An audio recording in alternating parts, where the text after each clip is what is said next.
the broader narrative is often dominated by these macro creators, MrBeast, Kim Kardashian. Those are great, but that's that top 0.1% of this industry. And I think what we're really hoping to showcase is that there's a lot of value to be created and participated in within a budding middle class of creators and creator-led businesses. Jordan Shawn Williams in the building. What's happening, my friend? Another day, another Business of Talent podcast. I stole your line. How are you doing? That's right. You're going to be hearing from my lawyers very soon coming out of this. That's trademarked. That's copyright infringement. It's not fair use, bro. That was quite unfair, actually. We'll talk about this offline. But no, I'm doing well, man. Another episode, another day, another Business of Talent podcast. I guess there is a little bit of difference in the delivery, too. Yeah. So that you can never copy. He took it back. But no, excited to be back. Once again, here we are breaking down different trends, tactics, stories of how creators, talent, entertainment are being disrupted, largely driven to how the kind of powers are shifting away from traditional institutions and towards that of individuals, whether they're creators, celebrities, athletes. So really excited to deconstruct some news and developing stories in today's episode. We'll just jump right in. I think first thing, Slow Ventures, a venture fund, launched a $60 million fund to invest in niche content creators. They're an early stage VC fund, raised 60 mil, starting to deploy $1 to $3 million checks. Average deal is typically a 10% equity stake and effectively a holding company that's created in partnership with the creator, such as they're able to have participation in spin-off ventures, right? We've kind of spoken about this in past episodes, but creators' businesses have lots of different revenue streams, let alone opportunities to incubate new ventures. So it seems like this kind of investment into a creator-led holdco enables them to provide some of that capital to creators, but also ensure they're able to participate in all of the kind of business dealings. Really interesting, some interesting LPs. I'm curious from your perspective, Jordan, how you feeling about this? What do you think this kind of means as the creator economy continues to mature and we see more capital flow into the space? Well, my first thing that I have to say is we're niche content creators. So Slow Ventures, hit us up. Hit us up. No, but seriously, I think it's early days of this. My first question actually is this a bubble? Are people going to see continued return on investment from this if they put money into it and it's so algorithmic driven? We're going to talk about the state of Create a little bit later, Patreon's analysis on the creator economy for 2025. And a lot of businesses and a lot of influencers are sort of at the mercy of these algorithms. And I'm wondering how that could affect venture capital in the future. That's like my first response to this. My second response to this is more money for creators is always good. I think even social media managers in 2012, I had friends that got social media manager jobs and it was like, oh, that's not a real job. What are you talking about? But sometimes that's the main way that businesses and creators are getting their message out now in a very very organic way. So I always get excited when I see things like this. I always get excited when I see partnerships come together that are supporting independent creators. We've also on this show always talked about creators at the top 1% getting 99% of the revenue. I want to know how they define niche, honestly, for two reasons. One, because we could be niche, and for the second reason, because I'm wondering what type of field in the creator economy they think they're growing. Do you know what I mean? Like what is their definition of niche? But what do you think, Sam? Yeah, I mean, I think a lot of the value that will be created within the broader creator economy, I kind of like the focus on niche, and I think the broader narrative is often dominated by these like mega macro creators, MrBeast, Kim Kardashian. Kim Kardashian and Skims had a recent kind of announcement, new partnership with Nike this past week.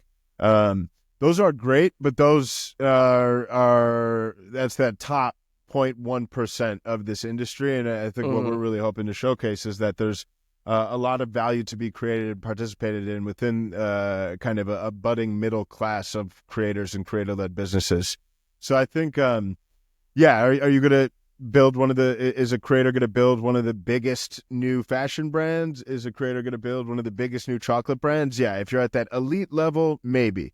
I think on the flip side, you're starting to see a lot more niche brands built off the back of creators. I think people that have a strong bond and affiliation with a specific creator are more likely to go with the product that they're offering, even if the product itself is a little bit commoditized, as long as it's largely aligned with the creator's brand.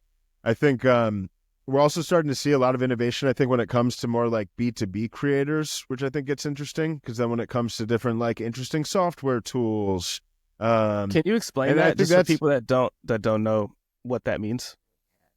Yeah. So, I mean, B2B creators are effectively people, or it's kind of your thought leadership is more within the context, and the community you built is more around helping a specific type of professional do their job better, get better raises, grow their company faster, just kind of perform well within their company, whether they're like a founder or an entrepreneur, or they're actually just like an employee within a certain function.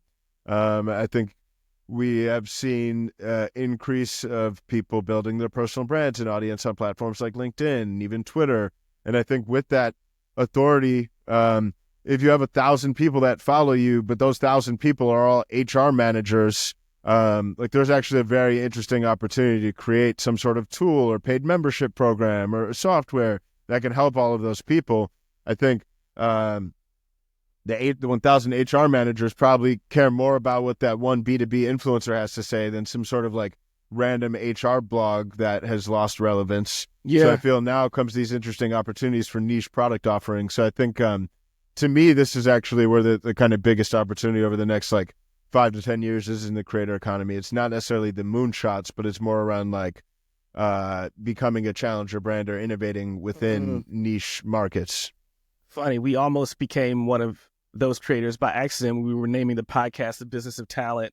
A bunch of podcasts similar to The Business of Talent came up that were HR podcasts and HR content creators, because there's talent. You could think about it in two different ways. So I agree. I agree with everything you just said. Sorry to be lame about agreeing with what you just said. I'm about to next time I will disagree and slam the table and flip the table. but gotta give people the drama, bro. Yeah, exactly. But you make great points, sir. You make great points. Great. Let's hit the next one. State of Create. So, for those that don't know what State of Create is, Patreon State of Create report offers a comprehensive analysis of the current landscape for creators. They surveyed 1,000 creators and 2,000 fans, and they have some really interesting insights to share. A couple of them that surprised me: a significant shift towards algorithm curated feeds, especially on platforms like TikTok, has made it increasingly difficult for creators to reach their existing followers. The report noted that 53% of creators find it harder to connect with their audiences now compared to 5 years ago. It's hard. First comment on that: the balance between finding new audiences algorithmically and reaching your own audience is a balance that every company has to strike if they have algorithmic placement and a follower system. Second thing, short form content dominates. Despite 61% of fans encountering more short form content, 52% believe long form content provides greater value, and 49% are more inclined to pay for it. And then lastly, the demand for constant content production to appease platform algorithms has led to widespread burnout among creators. Approximately 75% feel penalized by platforms for not consistently publishing new work, and 78% report that burnout affects their motivation to create. So we have algorithm-driven content, emphasis on short-form content, and creator burnout. What do you think about those stats that I just named? Yeah. I mean, I think for starters, glad to see Patreon conducted this study and survey, and I feel like they're uniquely positioned because I think whether or not you're using Patreon is representative of a holistic solution that helps creators overcome some of these different challenges or shifts in the market, which is namely direct access to your community and recurring revenue without having to like play and live or die at the mercy of different algorithms or external advertisers. So I think overall, it's I think we're seeing more competition amongst creators. We're also seeing more platforms like Patreon. I think there's even another platform this past week. What's it called? Uscreen. They raised, let me see here. Uscreen startup helps creators make mobile apps and run membership programs. Raised $150 million in new funding from PSG Equity. So I think generally it's like as there's more and more competition and saturation amongst different creators, so comes the increased importance of owning the connection with different audiences, as well as being able to make sure that they are not only owning that connection with the audiences, but trying to get direct revenue from their audiences rather than solely having revenue come by way of different advertisers trying to reach their audiences. Hate the stat that of your 100,000 followers on Instagram, your chances are you'll probably only reach 5 to 10% of them organically. Does it on email? If you have a good email newsletter, 40 to 50% open rates are attainable, even higher if it's epic. So I think it's short form social, necessary evil when it comes to like top of funnel growth and engagement, but focus on owning direct access to your audience, find unique ways to create value for them that they're willing to pay for rather than just being a conduit to advertisers. And just on that last point too, I actually saw a really interesting analogy as I came across a recent post on LinkedIn, but they kind of, they say that media, and I think if you think about media, you also think about content creators as a form of media. Media and content creators are kind of like the restaurant at the casino, right? The real money is being made by the casino, but you're effectively just this little side thing offering, kind of participating by way of the entity that's actually making the funds. If you're a creator and all you like live and die on is brand partnerships, you're missing out on mobilizing your audience towards something that you have direct ownership in. So that's the long ass-winded answer of what comes to mind off the back of those statistics. What jumps out to you? No. I totally appreciate that for multiple reasons. One, obviously, it was very astute, and two, my internet actually cut out in the middle of your speech, and I came back, so they didn't have to hear that. So that's really good.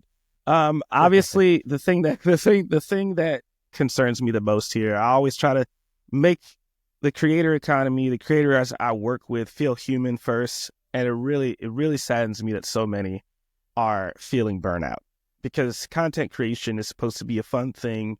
It's supposed to be something that's supposed to be the exciting thing to do instead of a full-time job. But if you're experiencing burnout in your full-time job and you're experiencing burnout via your content creation, there's no middle ground to figure out what a dream job looks like if you want to be a content creator. So hopefully that changes. As the empathetic creator manager that I am, that was like the first thing that I looked at was creators burning out. Hopefully that changes, and hopefully platforms and services can read this and take that into account. But, there's always a balance between making money for the business and supporting the creators directly. But my perspective always goes to supporting the creators as directly as you can. Long form content. The last podcast that we had, I talked about how long form content is actually going to end up more important than short form content. And what I'm seeing more and more is that short form content is an avenue to find long form content, which is why you and I need to make sure that we post regularly on TikTok and Instagram. But I think it's really important to keep that in mind for content creators, that you need to diversify the content that you're producing, and it needs to start with short form content and end with long form content. It just has to.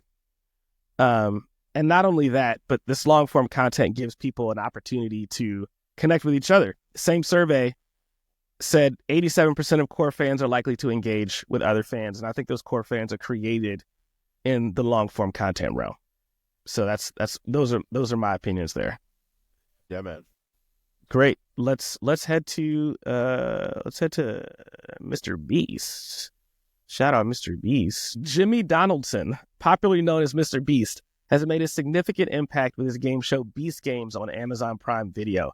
It amassed 50 million views within 25 days of its December 19th, 2024 premiere, becoming the platform's most watched unscripted series to date. It features 1,000 contestants competing in various challenges for a grand prize of $5 million, the largest single prize in television history. The show's reach extends globally, with half of its audience tuning in from outside of the United States. Incredible. Particularly from countries like India, the UK, and Mexico. How do you think this changes the landscape of the creator economy with unscripted shows? And I know you listened to a podcast recently where he sort of talked about this, and obviously he's going to make a lot of money off this, but this is something that could change how creators make money in the future entirely. And also, we've talked about this before too, business plans. How does it change how what their goals are as content creators? But what are your thoughts on this incredible unscripted series? Yeah, I mean, I think the real gem here is that this broke the record for the most watched unscripted series on Amazon Prime Video to date. What is this? This is a creator-led show. It's a talent-led show. It's somebody that came up as a digital content creator, has become the most watched person in the world. I think on MrBeast's recent appearance in the Diary of a CEO podcast that you alluded to, he mentioned that in the past there are a lot of kind of like digital like content creators that tested their luck across more traditional like streaming platforms and more like long form shows, unscripted, that have kind of flopped. He feels like this is really kind of opening the floodgates for hundreds of millions of dollars for creators to now get more funding into these more traditional like OTT streaming platform series. So that to me, I think is big, right? He's very much at the front lines, creating these new pathways, blazing trail for other creators to follow. Really excited to see how this over time starts to open doors for other creators that want to launch longer form content series on traditional streaming platforms. So yeah, kudos to him. Excited to see who's coming next. Yeah, absolutely. Absolutely. Nice. Well, there we have it. Nice, short and brief, to the point. That's what you can expect with us. And on that note, we out. Peace. You say, all right, peace, I'm out. Stuff, but I'm out. We do have a little bit of a hard stop. That was a little comedy. All right. Well, I'm glad. Thank you all for tuning in. If you didn't know it was comedy, now you know it was comedy because Sam said it was comedy. But thank you everybody for tuning in for this episode and hearing Sam and I bullshit about the creator economy. Really, really appreciate it and hope that you learned something from it. And we'll see you at the next episode. Let's get it. Peace, y'all.